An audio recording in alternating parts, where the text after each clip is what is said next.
Hi, and welcome to Hanging with Becky. Every week, I hang out with one of my amazing friends to talk about the latest movie release, and I create a custom Becky challenge for them to experience.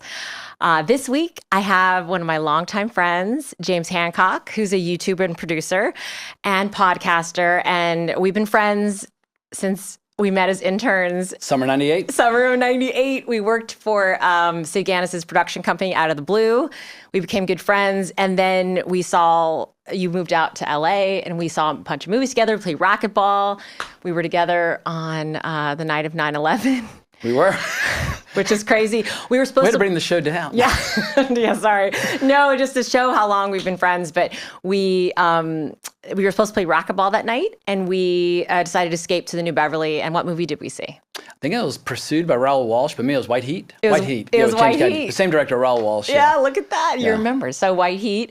But there's no better person, I think, to talk about Masters of the Universe than Jamie, who James Hancock. I call him Jamie. Tell us about Masters of the Universe.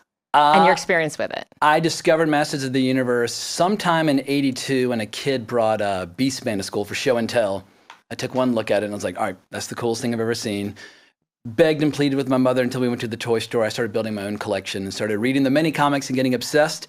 And then later that year, when the DC comics started coming out, I was reading the DC comics. And then in the the fall of '83, the beginning of first grade, that's when the show came out. And I experienced my first case of fan disappointment when I realized they were taking a franchise for like 6- and 7-year-olds and basically dumbing it down for like 5-year-olds. I was like, who's Orko? He's not a figure, blah, blah, blah. But that's the first time I ever experienced, like, rage over the change in direction. But obviously, the show's a classic. That intro is iconic.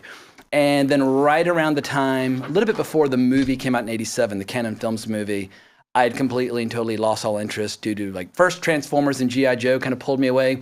But then skateboarding, Pretty Girls, Nintendo, all those things also started luring me away. So from like '82 to like '85, it was one of the most important things to me in my life. And now I just occasionally go on YouTube and complain about subsequent iterations of it. So here we are. Here we are. And my experience I'm a big fan of He-Man and the Masters of the Universe as well. However, my big fandom is She-Ra, the Princess of Power. So to give you an understanding of how much I love She-Ra is when I was about 8 or 9, so it was like '86, '87 or so, I became obsessed with the TV show She-Ra, and Will you sing the theme song for us? No, I go Masters of the Universe for Masters. But the She-Ra's a different tune. It's like She-Ra. Anyway, it's a semi-groovy tune. It's semi, but I just to give you an understanding, because this is when I probably really, when I started getting into the fact that I'm obsessed, my obsessive personality and my collectability stakes. This is probably the first thing I was really obsessed with collecting. Actually, was She-Ra. So the She-Ra dolls.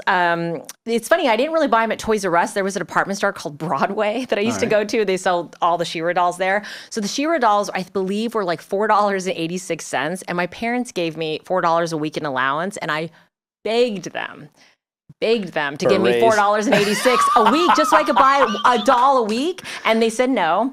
So it was such a bummer. So I had to wait every 2 weeks to buy a doll. And I essentially I was just obsessed. I got the Crystal Castle. Did you have Grayskull? I did. Actually, I begged and pleaded with my mother to give me Castle Grayskull, which had that incredible, I think it's Rudy Obrero, who designed the box art for all the original stuff like the Wind Raider and the Battle Cat, as well as Castle Grayskull. And that's another thing. The initial artwork for the franchise was more of like a Frank Frazetta kind of knockoff, like dark adult fantasy. Yeah. So when suddenly colors like pink started being introduced, I was like, well, that's not, I didn't know who Rudy Obrero was at that time. Yeah. But that original art was just so iconic. But anyway, I begged for Castle Grayskull because you couldn't have a proper battle without it.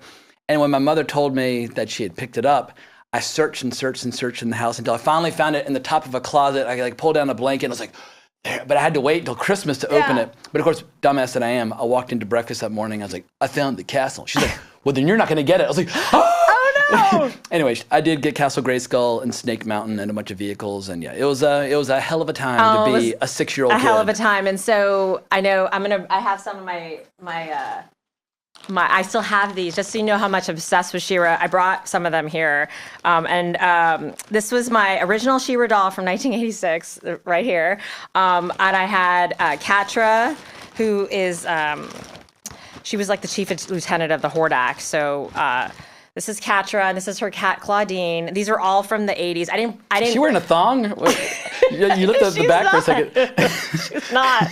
So funny. Because Tila and Evil Lynn were sexy. Those action figures were designed for this the is male the evil gaze. one. Oh my God, so funny. And then I have Entrapta here. I have, and so I wanted She-Ra to have her brother. So I had a Prince Adam figure, which I know you don't like Prince Adam, really. Well, they introduced him in the DC Comics, but for like the first year of the toy, there was no Prince Adam. He-Man was basically like a barbarian with a fur mankini and a spear. Yeah. He bumped into, at this time, Tila and the Sorceress were basically the same character, but he saved her from some monster, and she bestowed upon him all this gear. But, at that time, a year of my life was 20% of the time I've been on this planet. So as far as I was concerned, that was the lore going back to the beginning of time. And so when they introduced Prince Adam, I was like, well, that's not He-Man. For the last year, I've been reading these mini-comics where there is no such thing as Prince Adam. And so, once again, anyway, I was sorely disappointed. It was a big deal when they had a Prince Adam figure. I wanted She-Ra to have her brother, so I don't know why I didn't get a He-Man figure, but I had the Prince Adam, and then I know the character that you really don't like is Bo, the who stupid had heart. a massive. The heart is the best thing. Watch it; it beats for She-Ra. All right, well, will you give me a demo about how you used to play with your figures? Because when I was little, if I went over to a friend's house, I was like, that's not how you play with them. I would get annoyed if they didn't play with them the same way I did. Give me a demo. So there's here She-Ra, and so she says for the honor of Grayskull, not for the. And then she says, I am She-Ra. The honor of Grayskull. This is how I did it. This is how I would play. And then would you talk for them or would you talk to them? I would talk for them. Because my mother always accused me of talking to my figures. I'm like, I'm not talking to them. No. I'm creating narratives and stories. So what's exciting is I have Swiftwind and bring all the horses. So just so you know, I've just buried the lead here. We're in New York City, so that's why we're on a set today. This is not the permanent set of Hanging with Becky.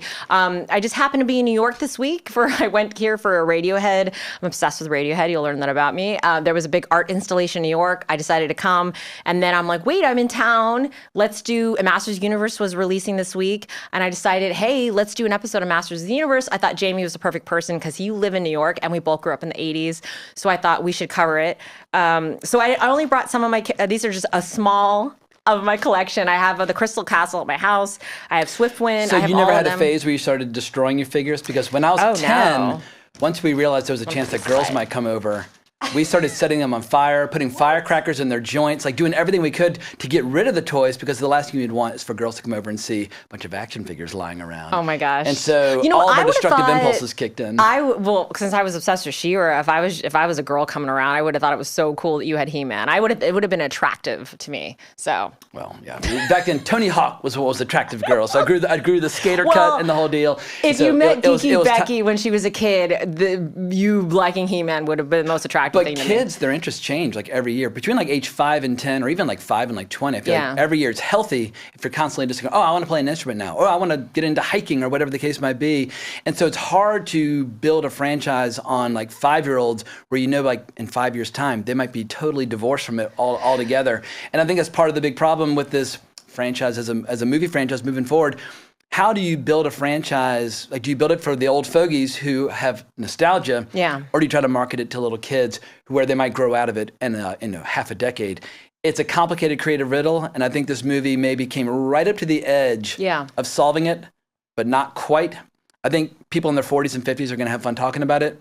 I don't think there's a 5-year-old alive that's going to be like, oh, I want to start building a toy collection after seeing this movie. Yeah, it's interesting because so I worked at Sony Pictures. Was there for about 19 years, and Sony, just so you know, has international rights to Amazon Films as Amazon builds out their offices internationally. So I got to work on Masters of the Universe for a while. It was really exciting to work on it because I love the mythology, and I love She-Ra, and I had a little Princess of Power sword on my sword of protection was on my desk, and I brought in my figures. So it was very exciting to work on it. Now, did any interesting creators work on the mini comics for She-Ra? Because toward the latter part of the mini comics era, Bruce Timm actually was an artist on some of those some of the end of the run. This is the one I got with the Prince Adam figure, and then so just so you know, all the figures came with little comic books, and I've kept these. So what was exciting was when I was hoping one day my kid would discover I was hoping one day my kid would discover She-Ra, and so she did. She got obsessed with the Crystal Castle and all the characters, and so we used to play. We played for years now. It's been really fun. She's about 12 now. We're not playing as much anymore, but it was sort of my dream that she would find them and love them, and she did. So I told her the whole She-Ra lore. But yeah, it's been it was exciting to work on the international release for a little while, and then it just came out, and so the reason why I brought it up earlier is because I got to see the film a few months ago because we were working on it, and then I saw it again last night just to refresh my memory. I thought it was fantastic. Was the picture locked when you saw it beforehand? It didn't have. There are 2 codas afterwards. Did you stay for them? I don't think you stayed for the last one. I saw the very last one online, but I stayed for the first coda. Okay, yeah. So they didn't have the very last one, which my goal and my hope was that they would have one that involved Princess Adora, like She-Ra, and they did. It was very exciting, and that's not a spoiler. It's just alluding to maybe they would make a spinoff one day. And I actually in the theater last night was with Bill, and I'm like, yeah, I like screamed out loud. That's what I would recommend though. If they make a He-Man 2 and it turns into the He-Man She-Ra movie, I think you're going to immediately like divide your fan base. I think they should make a She-Ra standalone movie, and if it does well, but here's the reality. I don't know if Masters of the Universe is going to justify spin-offs, sequels, or anything, because it looks like in this opening weekend, 2 movies made for a fraction of the cost, Scary Movie and Backrooms in its second weekend, are probably going to outperform it. Who knows what it might do on Prime? Like it might blow up on Prime and lead to 1 million toy sales and that sort of thing. But at least right now, I think this is going to be perhaps the last He-Man movie we see for a little while. Yeah, I mean, the good thing about theatrical releases for streamers like Amazon and Netflix is that once a movie releases theatrically, that it's been proven to do a lot better on streaming afterwards. It's basically like a big full-throated marketing campaign. Yes, exactly. And if you can cover your marketing costs with your box office, well, then it's like you're primed and ready for a big, giant streaming release. So we kind of judge Amazon, Apple, and Netflix in a slightly different category. Yeah. Although if you're talking box office, do you want to judge them on a curve or not? I guess it's, pick your poison, whatever people want to do. Yeah. So I was locked in when I got to work on this. And so Sony actually originally had the rights to this film several years ago when the Nee brothers were directing at the time. They still have credit for this movie that they've written it. The story is essentially the same from when it was several years ago. Then it got pivoted to Amazon. I was very happy with it. What was fun was when I saw it a few months ago. Really, I was the only one that grew up on She-Ra, grew up on Masters of the Universe, so they kind of like talked to me a lot about it. But my whole team at the whole international department at the time, when we all saw it, some of them didn't know anything about it other than like what we learned about the movie as we went along. Imagine young execs who were born like in the 80s and 90s are like, what the hell is He-Man? Yeah, but what was fascinating like it about means nothing to them. What was fascinating about it they got to learn as we had to pitch the movie, but what was great about it was when we had the screening, every single person really enjoyed it. And it was exciting because it wasn't just appealing to me and one of my friends who grew up, his dad like loved it and taught him just like I taught my daughter, so he knew a lot about it. But everyone loved it. And then I was kind of excited to see, well, what's the final product going to be like and what is the audience going to think about it? It was really exciting to see your video because I was worried. I thought this was going to be like a love and hate thing, but you thought it was okay. Yeah, I think that's the perfect way to describe it. It's watchable. Yeah. At times it's fun. And there were a few moments where I was getting a little hint of chills. I was like, oh, yeah, they're actually getting there. But I think it runs out of gas in the second half. It's way too long. If you want 5-year-olds to watch this, I'm sorry, a 2-hour, 20-minute nostalgia fest. What are we doing? It's like 90 minutes, and we're cutting you off. Like the original film from 1987. I think it's like 95 minutes or something like that. 90 minutes is an art form that I wish more people subscribe to. There have been a lot of them in recent years, so I feel like it's making a comeback. But I don't know if this movie entirely knows which audience they want more. Yeah. Do they want the kids or do they want the old people? Because there are a lot of jokes in there. Like are we the old people? We are totally the old people. But if you have characters like Fisto and Ram Man and whatnot, the dirty jokes write themselves. And Kevin Smith already used all those jokes in his Netflix show like 6 or 7 years ago. But like, if you're making a franchise for 6-year-olds, do you want jokes about fisting people? Like, I can handle it. I'm a big boy. But I think there's a little bit of an identity crisis where the filmmakers don't quite know what's the priority. And so I think it's why the movie, but the thing is, it makes sense that the movie has a bit of an identity crisis because even the original toys and comics and show have an identity crisis because they were making it up very quickly. There are two amazing documentaries about the making of the franchise called The Power of Grayskull, which you can see on Tubi, came out in 2018. Yeah. And there's an episode of The Toys That Made Us on Netflix. Which is amazing. Where you can see how they were coming up with the characters and the storylines very quickly. Like Battle Cat, which everybody thinks, oh my God, Battle Cat, so amazing. It was a last-minute afterthought where they took a tiger from the Big Jim toy line, and it was out of proportion to He-Man. They put a fresh coat of paint on it, put a saddle on it. They didn't have enough money to design another vehicle like the Wind Raider or the Battle Ram. So just by accident, they just kind of stumbled into one of the coolest characters in the entire franchise. Yeah. Anyway, so that during the great heyday of like 82 to 3, 4, whatever, they were just, laying down the track in front of the train as they went. So it makes sense that like the lore has never been totally codified in a way where you can build upon it like with like Marvel Comics or Star Wars or whatever the case might be. So I think they're doomed to always have a shaky foundation where everybody wants something different from the franchise. Yeah, for me, it gave me everything I really wanted. I mean, obviously, I grew up on it, so I'm sort of the market for it. I'm so locked in if there's a She-Ra movie one day. I thought it was great world building. I loved, they show Prince Adam, which I think is really funny. There's some small things they wear, like he's wearing like a pink dress shirt when he works for HR, and that's the kind of shirt he wears pink when he's Prince Adam. So it's the small little things they did. But I thought the world building was fantastic in the film. I thought when you have Eternia, he's there in Eternia. I loved him being in the human world. He works for HR. There's a really funny scene where he's dealing with the HR manager, which I thought was really fun. And I think, my only big criticism, and I know you'll have others, and we'll talk about what works, is Cringer, Battle Cat, I kind of wish he was in the movie more. Like he's in the beginning as like a little cub. He's expensive. And then he is expensive, yes. But they kind of reunite him and Prince Adam, He-Man later in the film. And I wish, that he was in more of the movie because they have such a great relationship in the and he should have been TV part of the show. transformation. Yeah. Arguably one of the most iconic, like 12 or 13 seconds in animation history from the 1980s is the transformation where he says, I have the power, points the power sword at Cringer, transforms into Battle Cat. Yeah. They just put the armor on, but he's still Cringer. It's like, well, then you got to explain how suddenly he's full of courage and bravery and savagery.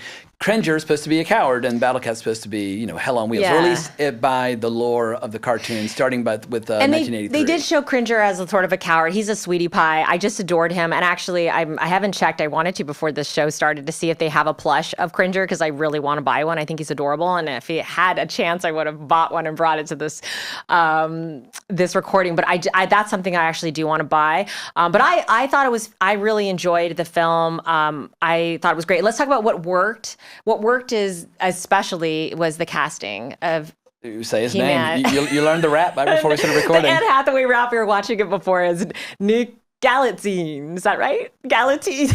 I don't know what My I'm rap saying. skills are subpar. I'll defer to you. We need Anne Hathaway to come in here. But he was wonderful. I think he's vulnerable and funny. Is he dreamy? He's dreamy.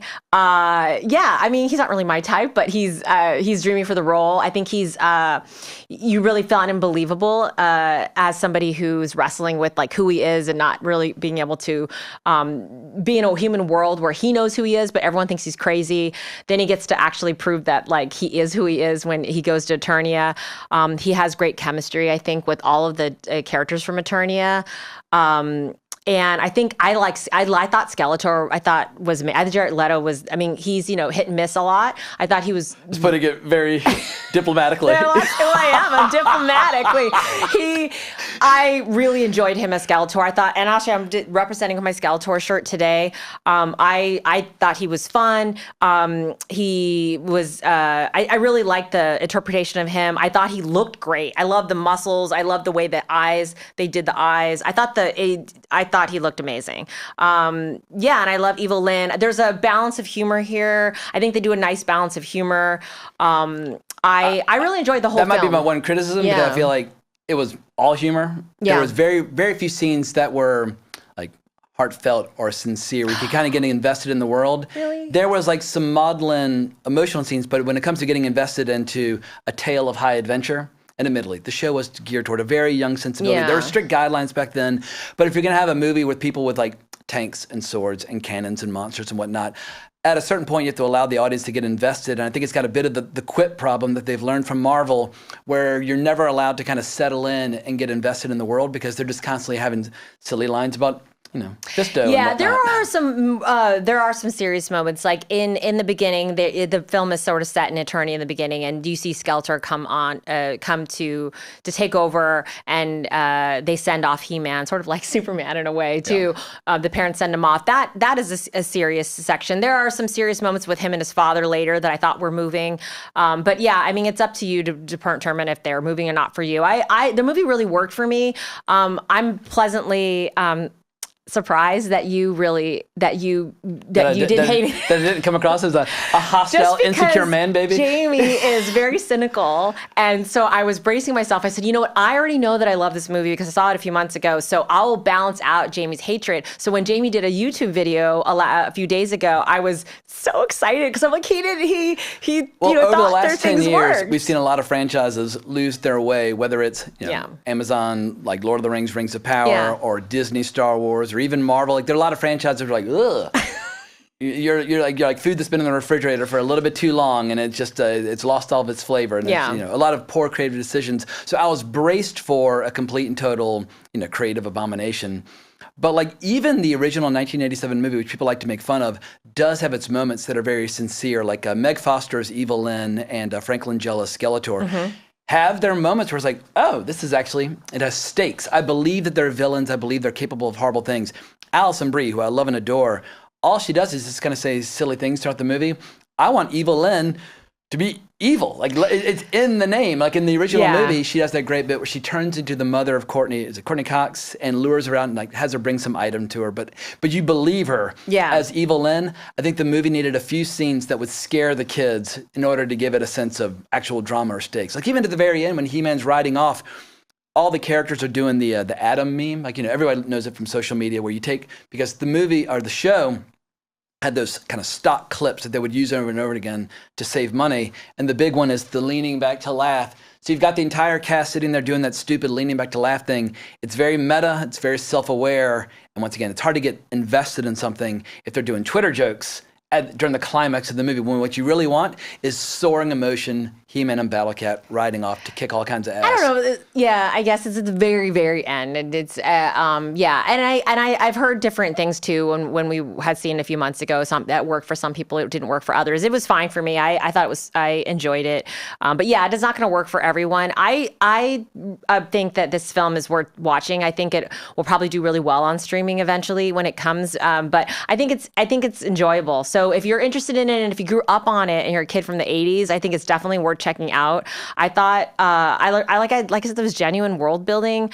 And how would you pitch it to a 15-year-old who loves fantasy, loves sci-fi, loves escapism, and you're trying to persuade them that this actually is a franchise that they would enjoy? Well, I would say if you... And not the movie pitch. I'm like behind closed doors when no one's around, and you're talking to an honest kid with nobody from showbiz listening in. So we're going to get the real, raw truth now. No, I mean, the real truth is this is my show. I'm genuine. This is genuine. I'm not getting paid to say I like this movie. I generally like it. I would say, and I guess it's subjective, but I think if you liked Dungeons and Dragons, I thought it has very similar to the Dungeons and Dragons movie that came out a few years ago, which was horrendous, which I really enjoyed. So he may not have liked it. I liked it. I think it's got a coming from somebody who still plays tabletop RPGs. Dungeons and Dragons: Honor Among Thieves. Huge thumbs up for me. I really enjoyed it. Massive thumbs down. That's where we disagree. I Watch would say, the documentary Eye of the Beholder. It gives you the entire history of D&D. That's a good movie. So I would say, as a 15-year-old kid, if you enjoyed Guardians of the Galaxy, if you enjoyed Thor, the humor for that, and I think Dungeons and Dragons probably a better comp for it. If these films are enjoyable to you, I would definitely say check it out. I think that I love the mythology of Masters of the Universe. I'm obviously locked in. If there's a She-Ra film, I'm there. Take my money now. I can't wait. But I guess that's what I would say. And if those movies aren't for you, then maybe these movies aren't for you. But if you I feel like this movie is worth seeing if you grew up in on these stories, because it obviously you had even said that you got a little bit of chills because there's nostalgia waves. There's an opening narration that I think Nicholas Galitzine delivers himself, where they're showing kind of the origins of like where the power comes from. And I was getting off on it. I thought the original score was pretty cool. There are one or two songs. The score is amazing, and we forgot to look up. We didn't. We looked up, but we forgot. Looked it up. We forgot. The person that did the score is. I thought the score is soundtrack one of the best has parts some of issues it. where they'll take songs. This is very, very mild spoiler, but these are a song that I love from Highlander. But they break it up and they change it. I was like, well, now I'm distracted because you're wrecking this killer song that I associate with the 1986, B classic. And so I like the original songs, and I even played them a little bit while walking home, getting prepared for my review. Yeah. I was genuinely caught off guard by the original score. I wish they just stuck with the original score the entire movie, because it actually did get the adrenaline going. The score is probably one of the strongest elements of this film. It's really great, and they play it in they quite quietly, and they build it up, and it's really wonderful. And I apologize that we can't say who attributed score to, because I know I can look it up later. But we thought that was amazing. I don't think you may do, because you're a purist, but I don't think the needle drops in the film are spoilers. I didn't mind because I'm not so locked in. I guess if you're obsessed with the song and they cut it up, then it's going to be a problem for you. I thought that the soundtrack worked really well. If you're expecting crescendos where you want the crescendo to be and it's not there, once again, it breaks the immersion. It breaks the verisimilitude. I'm gonna get crazy and look up dare you. This is my. You're gonna learn a lot about me. This is my phone. I have an Enterprise on the back of it. I'm gonna look up because I feel like he needs to be called out. Get a proper shout out. He will get more work. The score for Masters of the Universe. Maybe I should have you look this up, because it's very hummable. I feel like we're entering into an era of kind of bland, interchangeable, AI generated nonsense. To have a score, the score of your movie is the soul of your movie, and oftentimes, and it is an investment worth making to get a killer composer to come in and give it a little personality. Gosh, I am horrible. I get the Rotten Tomatoes score. I didn't get the score. I need to look this up better. I'm not very good at doing research on the spot, but well, let me take this opportunity to rant and rave about some of my gripes. So obviously there's a giant cast of characters in He-Man and the Masters of the Universe, and for me that peaked right around 1984. There was this killer poster that I had on my wall, and I'm blanking on the name of the artist, but it was every single action figure and every single vehicle and playset available at that time, but done in a kind of a heroic fantasy way, and I was like, whoa. And for me, every character that's been introduced since then, you don't need them. I would have loved to have seen more of the original core killer characters like Stratos. Stratos is just an iconic He-Man character. You got to have Stratos in there. And I would have liked to have seen Merman in there. Like, the initial lineup was on the good side, He-Man, Teela, Man-at-Arms, and Stratos. And on the evil side, you had Skeletor, Beastman, Merman, and Zodak. What about Trapjaw? Did you like that he was in it? He came in the next line of toys, which was like Trapjaw. He was a great character in this film. You had Many-Faces, Ram Man, Triclops, Trapjaw. Trapjaw got a lot of screen time, but he never stopped looking like a rubbery CGI construct to me. And so, I'm glad that they featured him prominently, but he didn't have much of a personality. And I feel like the giant cast of characters, they all felt like Easter eggs as opposed to characters. I feel like He-Man was a character, Teela was a character, Man-at-Arms was a character. The rest were just cameos. And when it comes to Jared Leto doing Skeletor, give me Frank Langella all day. Yeah, but I also, the look of these characters I thought were really wonderful. Like, I think that they did a good job with how Skeletor looked. I think they did a good job about how Teela looked, Evil Lynn. Even if maybe you weren't sold on some of the performances, I think they looked great. So the music is, so we're going to call it out, it's Daniel Pemberton, who did the music, that composed the film score, and which we wanted to give a shout out. Yeah. He worked on Project Hail Mary and Spider-Man Into the Spider-Verse and Across the Spider-Verse. So he's fine. He's good. Yeah, but that's one of the defining moments. I think that's one of the strongest elements of this film is the score. It definitely gives you nostalgia waves, but it's also just good on its own. It's standing on its own. So, and then you have a character that you brought. You have a toy that you brought. I did. But we do a Pepsi challenge. Yes. Is it Pepsi or Coke? Did you like? I always forget. It's Pepsi challenge. So I'm going to have you ask. I'm going to politely ask that you close your eyes. Yes. And I'm going to bring the toy increment by increment, Are you closer going and to closer. describe what it is first? So And then you're going to tell me when you're aware of his proximity, because So explain what this is. Stinkor was basically when they're trying to save money with the action figure line, periodically they would just put like a fresh coat of paint on an old action figure, like Beastman. They covered him in moss, called him Mossman. Like, wait a second, he just looks just like Beastman, but with like green fuzz on him. Stinkor was Merman repainted like a skunk, but they added these little beads to his skin, which you would think would wear off after a couple of days, that they would stop smelling. But I did a watch party with John Cribbs and Adam Rakoff in 2019, where we watched the first episode of the show, and I did an unboxing video at the beginning where I unboxed Stinkor. I haven't like hanging on to Stinkor all this time, but Becky asked that I bring Stinkor. But as I was recording my YouTube video, I was holding him, and at some point I was like, oh! And He actually smells. Well, close your eyes. Okay, so I'm gonna know when this is the first time I've gotten the Becky challenge. So let's see if I smell this thing. Your eyes Okay, closed? no wait, hold on. Okay, ready? All right. Maybe I'll think it smells good. Now, close your mouth, breathe through your nose. Wait, breathe through my nose. I don't know how to do this. Breathe deep. Oh. Breathe. Deep breath. No, not through your nose. Okay. Okay. Big breath. Out through your mouth, through your nose. Out through the mouth. Out through the mouth, in through the nose. You not smelling anything? I don't smell anything. Wait. Open your eyes and just hold them. Now take a big whiff. He smells fine. Oh my God. Wait, he's supposed to smell bad? He kind of smells like Is it a thing like maybe campfire if you're or like something? if you're colorblind, you can't see certain colors. Maybe it's like a smell you can't smell. Wait, because I saw you put it in your video. You're like, oh, when he was like close to you. I could smell them from here. Wait, why can't I? Wait, Maybe this is maybe your I have. your supervillain secret origin story. Wait, here's the thing that was fascinating is so I've always felt like I had like a daredevil sense of smell, like a heightened sense of smell. Like someone could be eating some like random food 4 rows back from me in a movie theater and I could smell it. So I have a crazy. I wish I didn't have a sense of smell that I do. And wait, why am I? I'm shocked and amazed because for me it's nausea inducing. I know, but wait, it kind of smells like a campfire.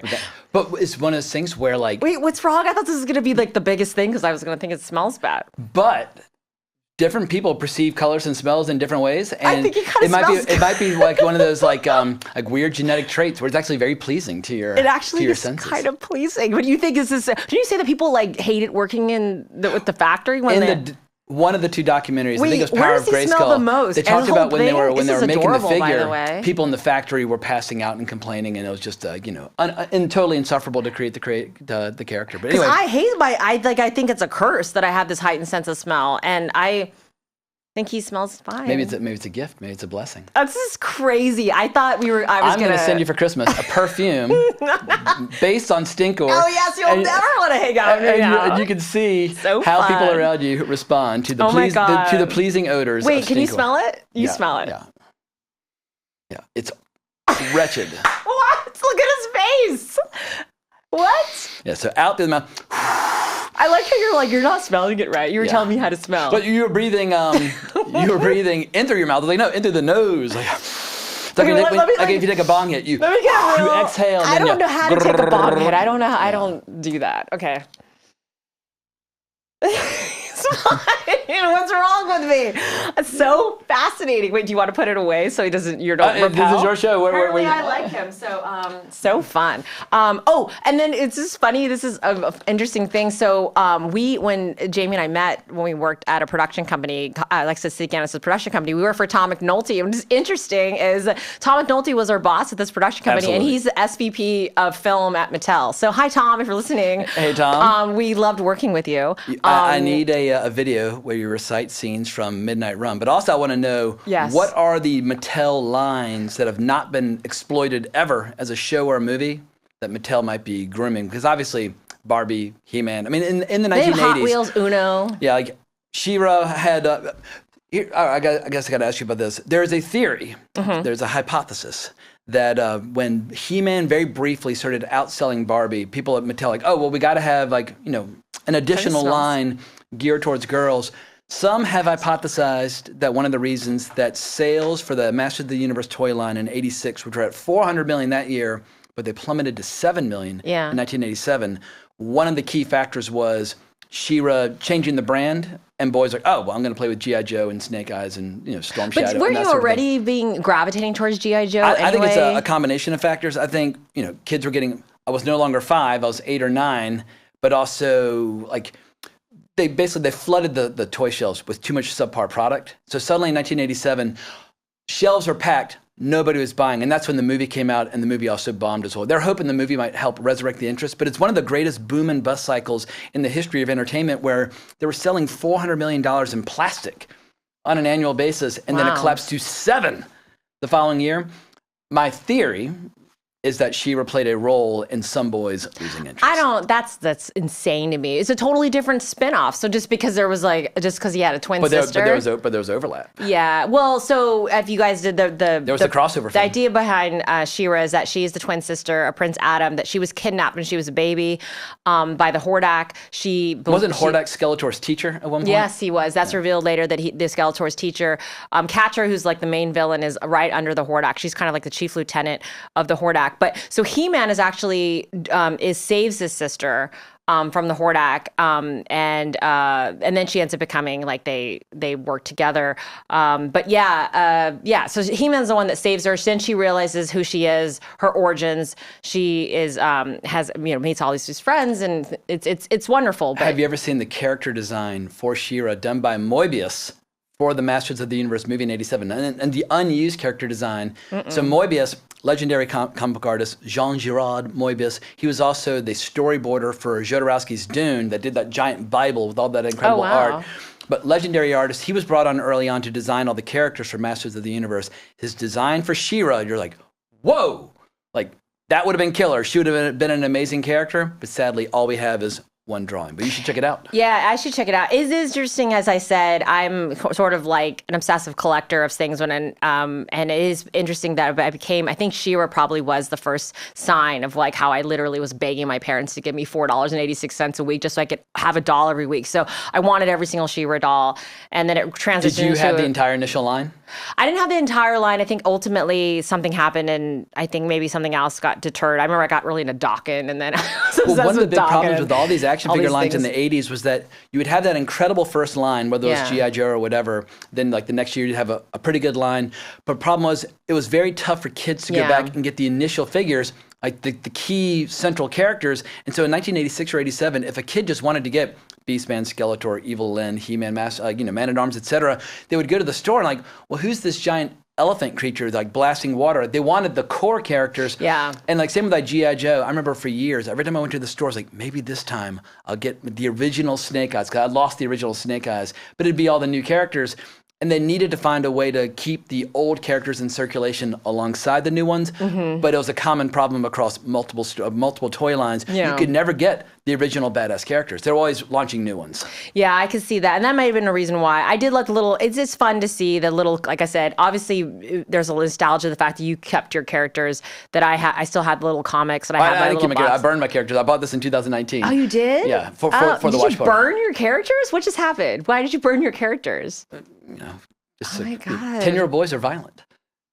Okay. Yeah, I remember there was a robotic horse that Fisto used to ride. Oh my God. That I can still remember it like it happened yesterday. A friend of mine and I, standing at my bathroom window, hurling it down to a walkway below, and when it didn't explode to our satisfaction, ran down, grabbed it, ran back up. It was like the scene at the end of Tenet when like Roman Polanski keeps jumping out of the window, and we were like, it's got to blow up properly. So anyway, we were hell on wheels with our toys. Oh my God, I did not. Didn't that whole character in the movie The Barbie, where the little girl like drew on the Barbie and made it weird Barbie? I didn't destroy my characters. I really cared a lot about them, and obviously I kept my She-Ra characters, and they meant a lot to me.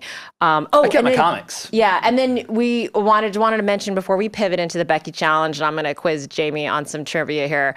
Was the one I want to call it? Tony Stella did special art for you. He did. ahead. So let's talk about that. For the watch party, Tony, I can't even remember if he did it out of the generosity of his heart, but in any case, Tony was a big fan of Masters of the Universe in the 1980s. And if you look at the art, and if Kyle, if you're listening, you have my permission to include a cutaway of the art. But you Kyle's can see, our super producer and our friend. You can see which characters were important to Tony. But he did this incredible art, and then Adam added the the information related to the live stream. But it was a very, very fun live stream. But the art will endure when the video will be long forgotten. Yeah, so we may use Tony Still's art. He's an artist and a friend, a very dear friend of ours who passed away recently. And tonight we're going to try to honor him at a show. Yeah, Vinegar Syndrome and Posteratiti, if I'm saying that correctly, are hosting a tribute to Tony, where some of his art will be on display, and a lot of his friends can get together and talk about his work. And deep tease, not all of Tony's work has been seen,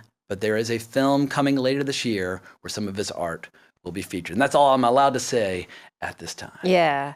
But before you start the show and tell or the questions, I've got a question for you. Yeah. I actually do have a Masters of the Universe tattoo. And you're going to guess which character it is, and we're going to go, how well do you know Jamie Hancock? Oh. Wait, how do I not know you have a tattoo? How long have you had this tattoo? Like decades. What? Oh my God, this is crazy because I've seen you in your glory before. Too much information. I'm still in my glory, just so everyone knows. I'm nearly half a century old. I don't remember this tattoo. I mean, I don't know where it could be because I've seen a lot of you. Oh my God, this is too much information. Guess the character. God, a character that you really cared about? I'm sure it's not Beastman. It's a villain or a hero? Skeletor. All right, do you want to see the tattoo? Oh my God, yes. Okay. If there are kids watching, look away. Wait, have you never showed this to me before? Check out these muscles, baby. Oh my God, I love it. I had to. I love that you put muscles in your shirt. I had to have a gimmick for this show. I love the gimmick. Look at this gimmick. He created fake muscles to be He-Man. I couldn't think of a proper way to reveal my muscles. Oh my God, I like how he's stripping on my YouTube video. If you're going to subject me, if you're an audio listener, I'm so sorry you don't get to see this. If you're going to subject me to a trivia game, is this true? What? Did you have a tattoo? No, I just needed an excuse to take my shirt off. God, I was like, how did I Everest this tattoo? And then I revealed that I've seen a lot of you, so that's a cut that out. Now you got your viral. Now you got your viral clip. Now we have blackmail stuff for Becky. Oh my God. Yeah. Oh my God. But the shirt's kind of cool, isn't it? You want to feel? Oh my God. Look at you. Nicholas Gallen, what the hell is his name? Magazine, Galzine. I'm coming for your Even jobs. more dreamy Jamie. Oh my God. Look at that. I love that you just tricked me with this tattoo. I'm like, how did I not know you had a tattoo? I felt like I didn't know you at all. Well, the day is still young. Okay, well, we might hit a tattoo parlor in the West Village later on and get a Skeletor tattoo. He uses as saying he had a fake tattoo to induce me to take off his shirt so he could show that he had a big muscle shirt underneath. And oh my God, you're going to wear that? Oh I'm going to wear it. If we're doing a trivia game about breakfast cereal, I get to wear a weird shirt. Okay, so we're going to pivot to the Becky Challenge. This is a special game that I create, a game, a stunt, a taste test, something I do. We've only had one episode. This is our second episode. So this is, we're going to see how this goes. We'll see how I have a pen this time to score. Since we both grew up in the 80s, there was no better, person to join me for this than you.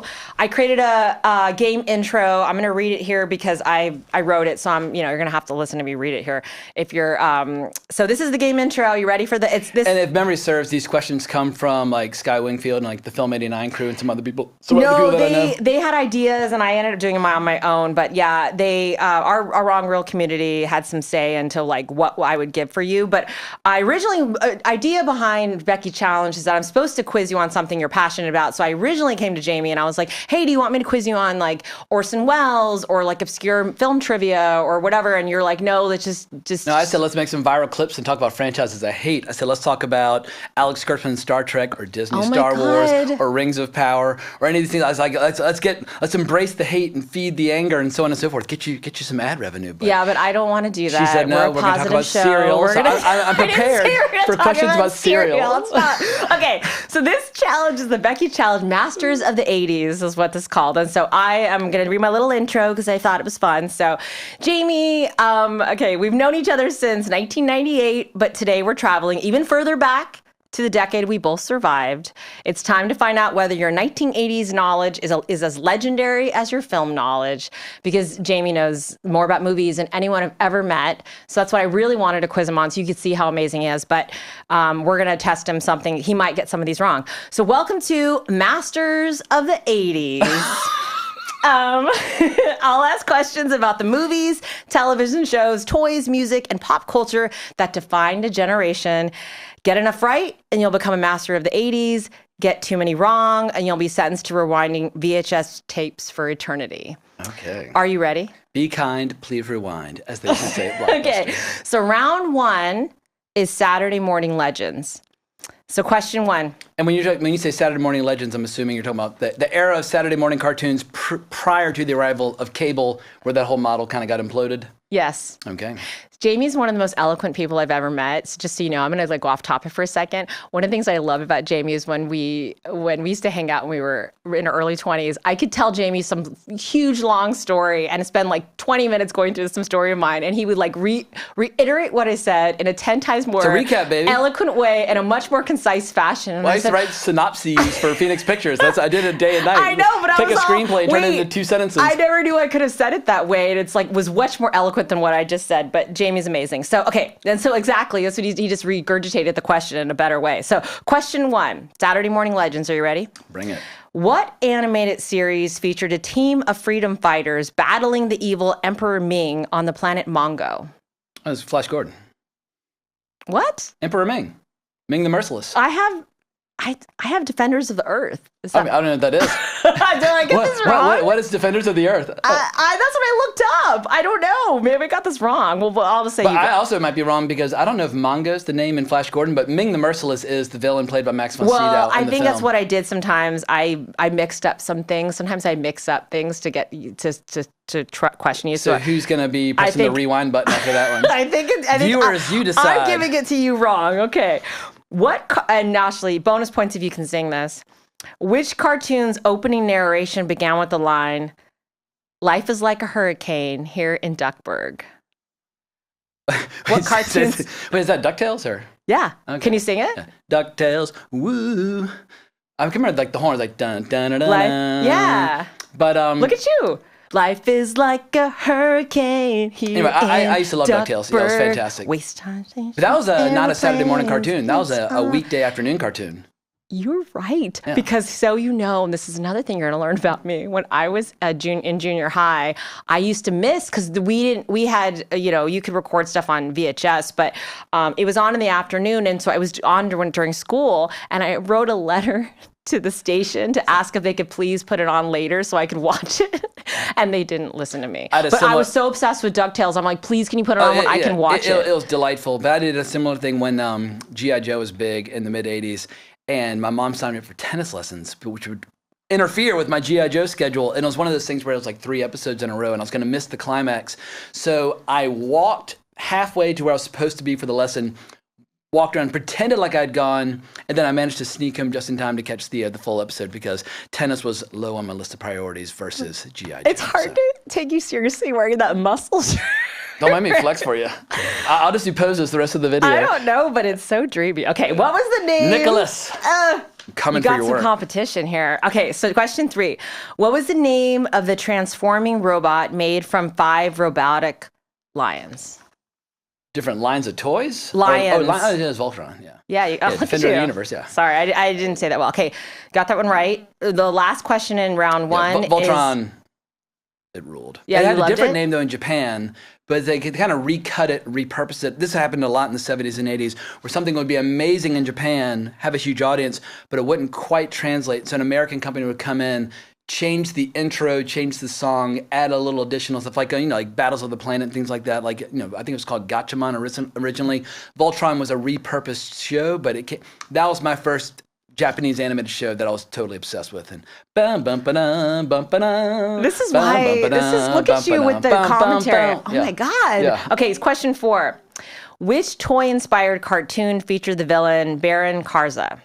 Baron Karza. I've never heard that name before, so I will just guess. What was the environmental one? Was it Captain Planet? I don't know. Remember the environmental one where everybody would join forces? And like the environmental guy, he'd go, like, he'd like repopulate the earth with like trees and stuff like that. Anyway, I'm assuming it's not Captain Planet. It's Mask. Oh, Mask. Mask was cool. I wasn't an authority on it, but I did catch the occasional episode of Mask. It was a cool show. Okay, so I think you're going to do better. There was also, we're not talking Saturday morning cartoons. You're talking weekday afternoons. Oh my God. Saturday morning cartoons are like Thundar the Barbarian, Spider-Man and His Amazing Friends, things like that, where on regular, like linear TV before cable, you would wake up at like 6 in the morning. So you wouldn't miss any of it. You'd go downstairs and you would watch the color bars or the static until the first one would come on. And for a couple hours, they'd play Saturday morning cartoons. And then the soap operas would begin like, oh, it's over. And then when cable came along, it all changed. But the Saturday morning cartoon era was like mid-60s to early 80s. Yeah. I love this. If you're not a child of the 80s like we are, you're learning a lot about it. Yeah. And then I don't know if we were nostalgic for it. Okay, so round 2, you'll do better on this round. Because obviously you blew apart my Saturday morning. It really was Saturday afternoon. Oh, it was like Tuesday afternoon, yeah. Yeah, a weekday afternoon. But still a good era. Okay, so round 2, video store expert. I'm also hoping you guys, if you guys do well play along as you're listening to this. And I did work in a video store my final year in college, sneak reviews in Charlottesville, Virginia. So. Oh, nice. Or were you a video store expert? It's the only time I've ever been offered a job based purely on somebody observing my expertise from a distance, because this video store, they organized the entire store by the last name of the directors. If there were 2 or more movies by that director in their collection. Was there a Bergman section? And so they caught me rearranging there's a giant Bergman. I mean, it's the entire filmography. But Amazing. They caught me rearranging the store for free. And like, well, if you like movies this much, would you like to work here next year? I was like, yes. Wait, you were rearranging just as like a customer? Just because I was like, this does not belong here. This will not stand. And so they caught me rearranging the store to make it accurate. And so I worked there. But they gave me free rentals, and it was a killer store. Do you remember the video store on La Brea that I was obsessed with? That Video Rocket? Rocket Video. Rocket Video. But that's very good. Just mixed and what was up that killer theater? There's like a block or 2 north or south of it. It was like a 1-room theater. Oh, we used to love that theater, but I don't remember the name of that theater. Oh, it was awesome. I saw Gone with the Wind there. Yeah, I saw Amelie there. I had a really bad date seeing Amelie there once, I remember. Being John Malkovich. But Rocket Video. That was great. When I lived like a couple blocks away, I would go there, but for whatever reason, I was always getting my videos from Cinephile next to Newark back then. Yeah, I was asking to say, do you know the video store next to Newark? And you just said it on your own. Cinephile, Hall of Fame video store. Hall of Fame. Incredible. And they that too, still like exists. Sneak Rocket Reviews, Video doesn't would exist organize anymore. their entire collection by Do you the last remember Laser name of the Blazer? Oh, fuck yeah. Is it on Pico? Yeah. Because I lived at Sepulveda in Venice, so I'd go to Laser Blazer all the time. So fun. Yeah. Jamie and I, we know it. Which it was the Laserdisc store that transitioned into a DVD store and finally a Blu-ray store. But yeah, it was awesome. Yeah. So yeah, even though I grew up in LA, you were there for a while enough that 7 you knew years. all this stuff. Yeah. 2 summers and 7 years. Yeah. All right. Video store expert. You ready for round 2? Question 5. What 1987 fantasy film featured Count Rugen Vizzini and the Cliffs of Insanity? The Cliffs of Insanity come from The Princess Bride, written by William Goldman, based on his novel, directed by Rob Reiner, which I saw on my second date ever with Lacey Connor. First date was Ernest Goes to Camp. I wish my first date was Princess Bride, but sadly. I like how you know about your first date. That's God, yeah. So sweet. Okay. Question 6. What film featured a military supercomputer known as WOPR? Was that a War Games? Yes, it is. All right. Look at you. Ali Sheedy. Question 7. In Big Trouble in Little China, what is the name of Kurt Russell's character? Ooh, I have no idea. Yeah, I should know, but he's basically just John Wayne, who thinks he's a central character, but he's really like the sidekick. But it's like, oh, it's Jack Burton, me. Yes! Yeah, because I had to think of the line. Oh my God! Like, they go, who? It's Jack Burton, me. Yeah. I love how you talked my yourself brain through had it. The tumblers had to fall into place, and I don't know it. And then you're like, is it Jack Burton? Yeah, I had to open up the pathways. I haven't watched the movie in a while. Oh my God! But Kurt Russell. This is how his brain works. That's why he's amazing. Yeah. Okay. Okay. Question 8. What 1987 sci-fi action film features the corporation Omni Consumer Products? Wait, repeat the question, please. What 1987 sci-fi action Was it film? RoboCop? Yes. Yeah. I'm like, Sky Wingfield's going to kill you for not getting this right if you didn't get it right. As soon as I hear 1987, because it's a Masters of the Universe video, I immediately go to Canon Films. But I have to remember, there are other movies in 1987 apart from Dolph Lundgren. Okay, so you've only gotten 2 wrong so far. Wow. Okay, so you got 100% right, a video store expert. You almost got Big Trouble in Little China right, but your brain wouldn't allow you to get that wrong. Okay, round 3, deep cut pop culture. Okay. What MTV? Where are the cereal questions? You promised me cereal. My doctor made me stop eating cereal at age 49, but I ate cereal every night for like 47 What was your favorite years. cereal?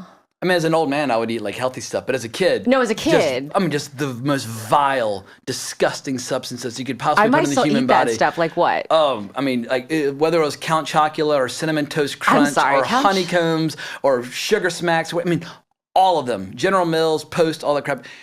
The more disgusting Lucky Charms. I remember when the purple horseshoes came out. It's still amazing. Oh my God. The purple horseshoes? Oh. Yeah. There was a commercial when it was the first new token they added to Lucky Charms, but I remember they added the purple horseshoes in the commercials, and I was very excited. But yeah, nothing kills you faster than sugar, and yeah. I love sugar so much. And actually, Count Switch to grease and fat. Okay. Count Chocula is my everything. In October, I buy it. I don't know. What about Blueberry? Blueberry's okay. Count Chocula is my jam. I even have a Count Chocula figure. Blueberry, Count Chocula, and Frankenberry? Frankenberry, yeah. Are there any other flavors? There is some other one that's, I don't remember what it is, but those are the 3 main ones. I mean, I think I would have been illiterate until about age 10 if not for the fact that I would sit there eating cereal loudly, biting on the spoon, reading the back of cereal boxes. But my sister would always criticize me because I was one of those kids where I would take a bite and I would bite the spoon. She's like, "You're disgusting!" Anyway, I loved cereal for decades. Oh my God. Okay. Deep cut pop culture. Question 9. That's how I got so shredded. Eating Count Chocula. Yeah. I love how you said it's disgusting and it's like just bliss in a cereal bowl. Okay. Question 9. Which MTV VJ later became known for hosting Singled Out? I don't know what Singled Out is, but is it Carson Daly? No, it's Chris Hardwick. Yeah. Oh, I know who Chris Hardwick is, but I don't know what Singled Out is. No, but I knew that was the one that I thought you weren't going to get right.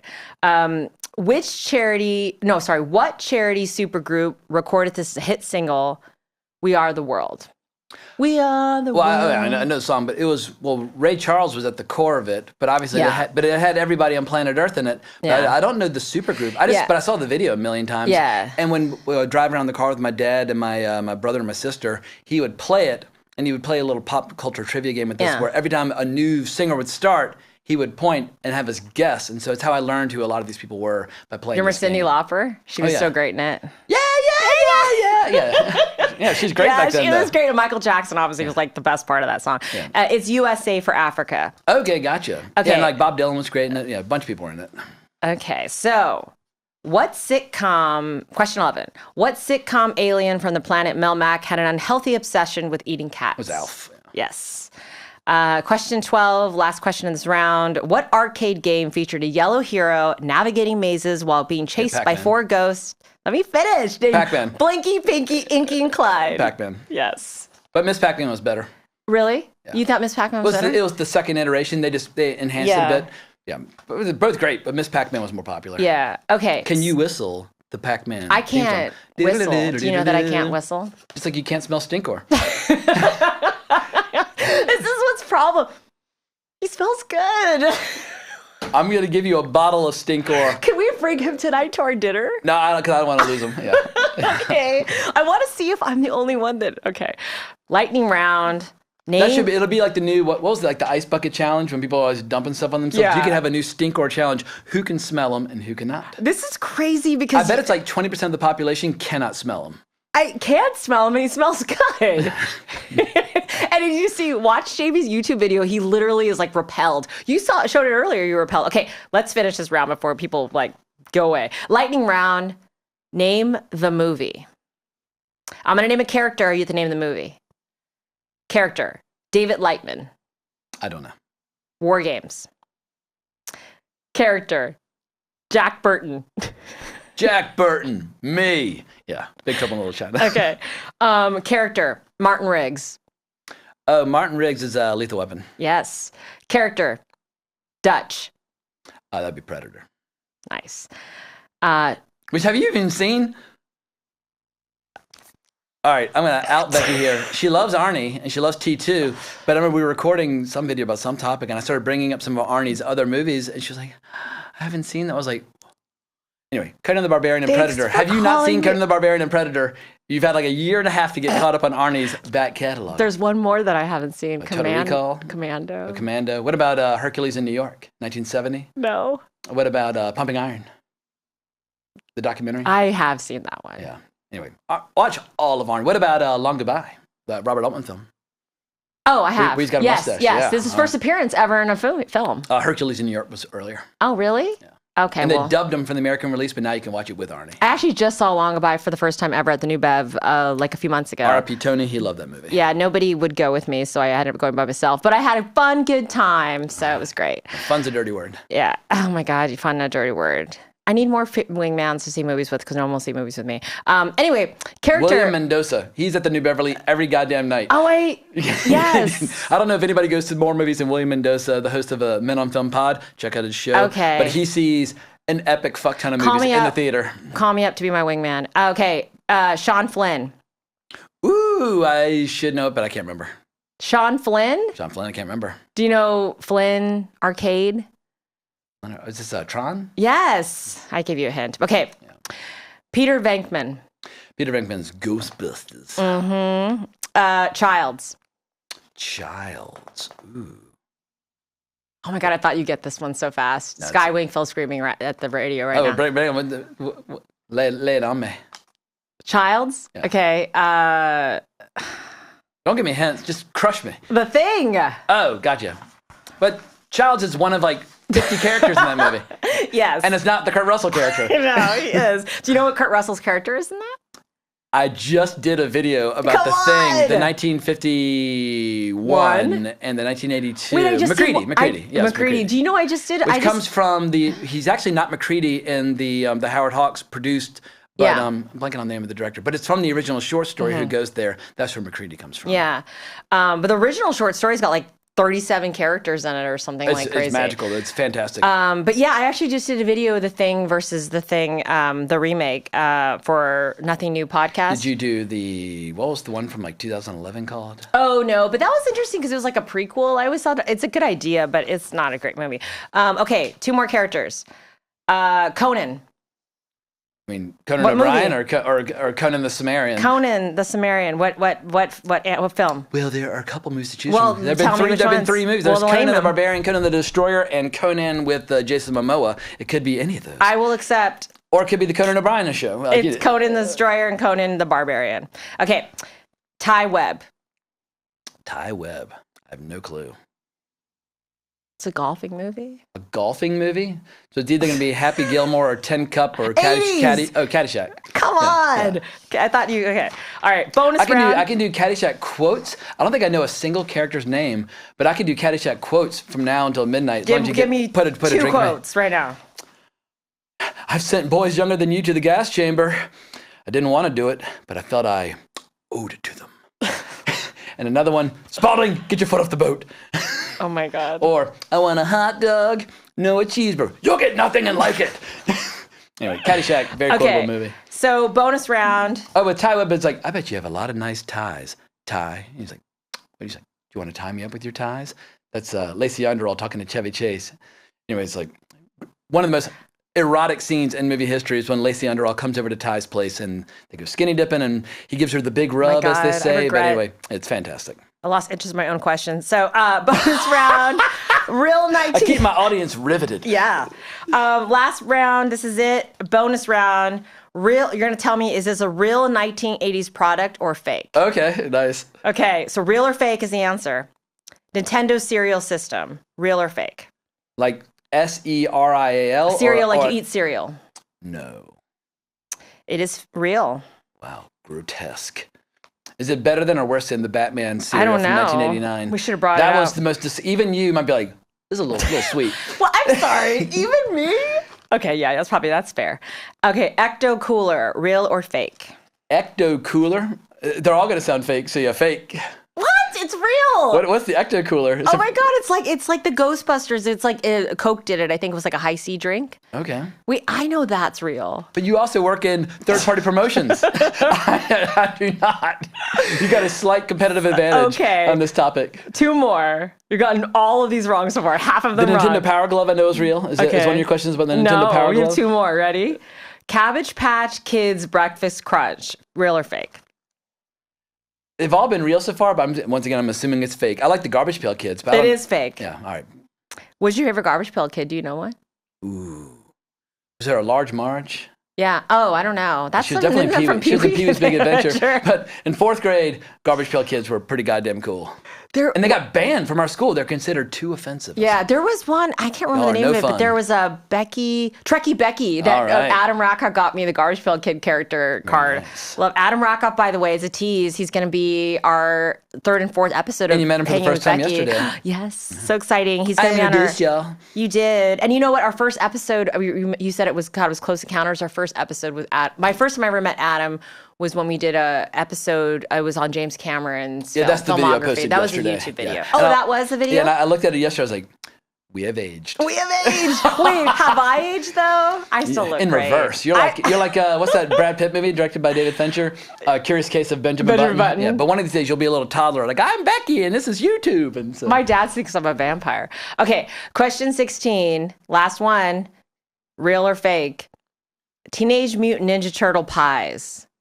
Oh, it's got to be real. It is real. Yeah. Okay, great. But it's just you got half of those such right an then. obvious third-party promotion to sell some pizza pies based on TMNT. I keep doing the wrong thing with these questions is I write how many wrong versus how many right, and that's how. So let me just see. 1, 2, 3, 4, 5, 6, 7. This is when Alex from Clockwork Orange would say, "How many did I get right?" Like, oh, it's not that kind of test. 15. Talk so I can calculate. All right, final 13, thoughts on 14, Masters 15, of the 16, Universe. 17. Here's my theory. We are at the end of an era of like 10 years of bland franchise plays, of bloated, overly expensive productions that are kind of okay, but not quite good enough nor quite bad enough to be all that offensive. But I feel like the future moving forward is going to be new IP, whether it's like Backrooms being made for $10 million or like Scary Movie, which apparently the production budget of the number 6 was only like $35 million. IP is obviously going to stay around, but I'm hoping that we're going to see an explosion of new IP created by people like in their 20s, not based on anything from the past. But if something was awesome 44 years ago, like Masters of the Universe, let people enjoy the memories, create the next Masters of the Universe. I'm tired of nostalgic plays, like playing on our emotions. I want to see the same way Mattel was inventing these characters and inventing these comics and these shows and everything on the fly in record time over a course of a couple of years. That is the energy that people need to get back to. Constantly kind of digging up the past and putting a fresh coat of paint on it is doomed to fail. As we're seeing with bland movies like Mandalorian and Grogu. There's nothing to it. And I think the audiences are sending a clear and obvious message. We want some new shit, whether it's Obsession, Backrooms, whatever the case might be. And Masters of the Universe, I think this time next year, a lot of people won't even remember that it came out. Wow, look at you. Yeah. You asked me to rant. So. I loved it. I know. I'm like, let's just dance. Yeah. Okay, so you got 15 right. So here's the scorecard. 0 to 4 correct is mall food court rookie. 5 to 8 correct is video store regular. 9 to 12 correct is VHS collector. 13 to 15 is pop culture powerhouse. And 16 and up is masters of the 80s. So am I a powerhouse? You got pop culture powerhouse. All right. Yeah, so you did pretty good. Obviously. Yeah, so that's our quiz. I hope you guys, and let me know if any of you guys got Masters of the 80s. That was tricky. Obviously, if I quizzed Jamie on like obscure film trivia, you would got all it right. Like I said, he's no... But we all have our blind spots. Yeah. Even like the greatest film historians who have ever lived, whether it's Peter Bogdanovich or not Jean Renoir, like Francois Truffaut or Martin Scorsese or Quentin Tarantino, like the diehard film nerds, they have eras that they like, and they have filmmakers that they like. I remember even like with Tony Stella, who knew more about Japanese film than anyone that has ever lived, even including people from Japan.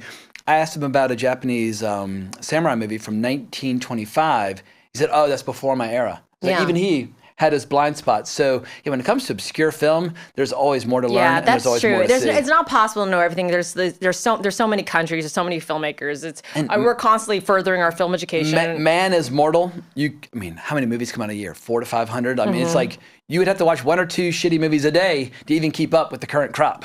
Yeah, and so we're all about, we're never going to judge you for not seeing a movie. At least that's how I feel. I'm always excited when I hear someone hasn't seen a movie yet, cause, especially if it's amazing, because I always say to myself, oh my gosh, then that's... They have a cool experience to look forward to. Exactly. Yeah, the Mighty Moose Matson just saw The Wild Bunch for the first time, and I was like, all right, but have you seen... And I listed a couple other movies that have been on his to-do list. He's like, no! But yeah, if you have cool movies to look forward to, that's a blessing. I envy and it's you. also exciting. Like there's like 1 or 2 Bergman movies that I'm saving for because I still want to have the experience of seeing a Bergman movie for the first time. And Linklater does the same thing. Linklater loves Bergman, but he's got 1 or 2 that he's kind of saving because he never wants to run out. I didn't know this. Where does he say this? Oh my God, I feel like... Well, he's a big buff of like late 50s, early 60s art house cinema, and he just consumed it voraciously. But I was watching an interview with him, and he's definitely still obsessed with Antonioni and Bergman and all the giants from that period. But he has saved a few just in case. Linklater, hit me up. We can watch those Bergman films together one day. That's really cool. I don't think I've ever heard anybody that's the same way as me with Bergman. But yeah, because I've seen so many of his films, like 46 plus or something. But there's some that I haven't seen yet. I think I'm like low mid 20s, but yeah, you're the one. You are the Bergman Barbie. Yeah. To quote Tony Stella. Tony Stella called me Bergman Barbie, which is one of the best compliments of my lifetime. We're gonna finish this just to say Jamie actually took me in my first Bergman movie. Persona. We're into the opening montage. You're like, did we just see an erection? I was like, yes, you did. God, too much information. But yeah. You told me the show was unfiltered. I said, Becky, ahead of time I asked, like, Becky, is it a clean show? It's listed as clean. You didn't call me out. And you were like, oh no, it's not clean. You can say whatever you want. I know, but you don't call Welcome Becky out. Welcome to the Jamie and Becky show. Exactly. I haven't even started drinking yet. We're going to get wasted tonight. God, I will not get wasted tonight. Amaretto soda. Or amaretto sour is your drink. God, Jamie knows too much about me. We're gonna order you one of those. This episode, I feel like you guys could know a lot about me because Jamie knows a lot about me. So we've known each other for like 26 years or something. Yes. 28. 28? Jesus. Yes. So that's the whole point of the show is that I want to bring on I'm gifting my friends to you every week. I want you to meet them. I have great chemistry. Some of your friends might re-gift me after this. Like, send them back where he came from. I don't know. You look it up, but I've never had a song written about me. And some fan wrote a song about Jamie and I. Becky and James. Yeah. They wrote a song about us that's accurate lyrics. Look it up. So that was, I've never had a song written about me or another person. So we'll always have Jamie. We'll have that can be future pop culture trivia for your guests. Yes. Name 4 lines from Becky and James. All right. That's it. I hope you had a good time. Our next 2 shows will actually be, even though I have a lot of friends, specifically I picked movies based on my friends and what I think would be like this. I happen to be in New York. Jamie and I both grew up in the 80s, so that Masters of the Universe was perfect for him. Gen X, baby. Yes. Adam Rakoff. The next 2 movies I'm covering are so perfect for him that I had to choose them for the next 2 episodes. We booked him like a month ago. So I'm going to guess, got on a limb. Yeah. Disclosure Day. Disclosure Day will be next week. He's a Spielberg enthusiast. He is, and he also knows a lot about aliens. So he's perfect for that. And then he has a documentary he produced, which is #1 on iTunes in their documentary category right now. So yeah, he's kicking all kinds of butt. Oh, amazing. He's a genuine authority on the topic. Yeah, Adam Rakoff's amazing. I have always teased that I've been calling him for like a decade, my sci-fi soulmate. So he knows a lot about science fiction and aliens, and like you just said. And then he'll be on the next episode after that, which will be Toy Story 5. I picked that because we both have little girls that are obsessed with their iPads. I thought Adam was perfect for that. So the next 2 episodes, I hope you tune back and you'll love Adam. He's great. He's one of our very good friends. And then I also didn't mention that this episode is sponsored by Geeking with James Hancock. Who's that hoser? It's who's that douche canoe? It's which I just learned that today. I've like never heard of that before. Anyway, I hope you had fun hanging out with Jamie and me today. He's amazing. Check out his YouTube channel. It's quite. Yeah, coming up, I'm going to be doing some flashback reviews. I'm working on a 75th anniversary review for Ace in the Hole by Billy Wilder, working on a 50th anniversary review for The Omen, and a 75th anniversary review for Strangers on a Train. If you like ranting and raving about old movies, check out my YouTube channel. Yeah, and then where can they find you? On Twitter, I'm just at Colbrax, and I'm always ranting and raving there. But but YouTube is my platform I try to direct people toward. But yeah, so Geeking with James Hancock, and yeah, I'm post usually anywhere between like 1 and 3 videos a week. But my flashback videos are the ones that I had the most fun with as I get older, and so that's what I'm most excited about right now. Great. And you can... Like, great, so stop talking. You're boring me. I can't believe I said that thing to you earlier where I said I lost interest in my own question. Okay. I'm proud of the fact that I once bored Ridley Scott to sleep. I was driving him to the airport on the set of Hannibal, and I was like, this is my moment to impress him. I was like, just so you know, I'm a big fan of Blade Runner. And I started giving him my whole spiel. And at a certain point, he interrupted me like halfway through a sentence. Just he passed right out mid-sentence. I was like, well, right. You've never made me fall asleep, Jamie. I think you're amazing. And thank you for coming on my show. It means a great deal to me. And obviously, you can see that Jamie and I have great chemistry, and we've known each other for a long time. And I hope you'll come on my channel in the not so distant future. Yeah, of course I will. Maybe one of my flashback videos. And then Jamie and I will be on your show for, hopefully we'll do another Comic-Con recap. Only if there's going to be something fun to talk about, because Comic-Con has been suzucking the last couple of years. So. Also, I don't know if I told you this, but I got asked to be on a Comic-Con panel this year. Which one? So it's for another podcast, which, oh my God, I can't remember the name right now, but it's so it's probably not a good sell, but I will promote it in the future. I'm very excited. It'll be which day is it going to interfere with your Hall H line or anything like that? Yes. Oh, wow. It's a whole thing. We'll talk about it later. That's the price you pay for moving up in the world, is that you are no longer able to just be the fan on the ground. I had a big struggle. It's Saturday. It's the same day that I'm in Hall H. I'm going to try to figure it out. I don't know why. If you leave, you ain't getting back in. Okay, can we not do this right now? It's a lot of anxiety attack. I know. God, I don't know why I said yes. Okay. Anyway, we are in, this is the end of the show, and I want to say that my catchphrase, not really a catchphrase, but what I want you guys to do, it's not really a catchphrase. It's By the power of Grayskull. Oh my God, for the honor of Grayskull for She-Ra. Okay, I just want to say go to the movies. Please go to the movies in a theater, please. Yes. Movie attendance is up, and Gen Alpha is going to save us. They're the first generation in multiple generations where they are increasing their interest in going to the movies. Gen Y, or the millennials, a little less than us. Gen Z, even less. Gen Alpha loves going to the movies. It's a break from the iPad. It's a shared experience. They love getting out of the house and going somewhere. Gen Alpha, we're putting all of our hopes in you. Is Kane Parsons officially Gen Alpha, or is he Gen Z? Or is he borderline? He's 20, so I don't know. Did you watch his interview with Matthew Bellany?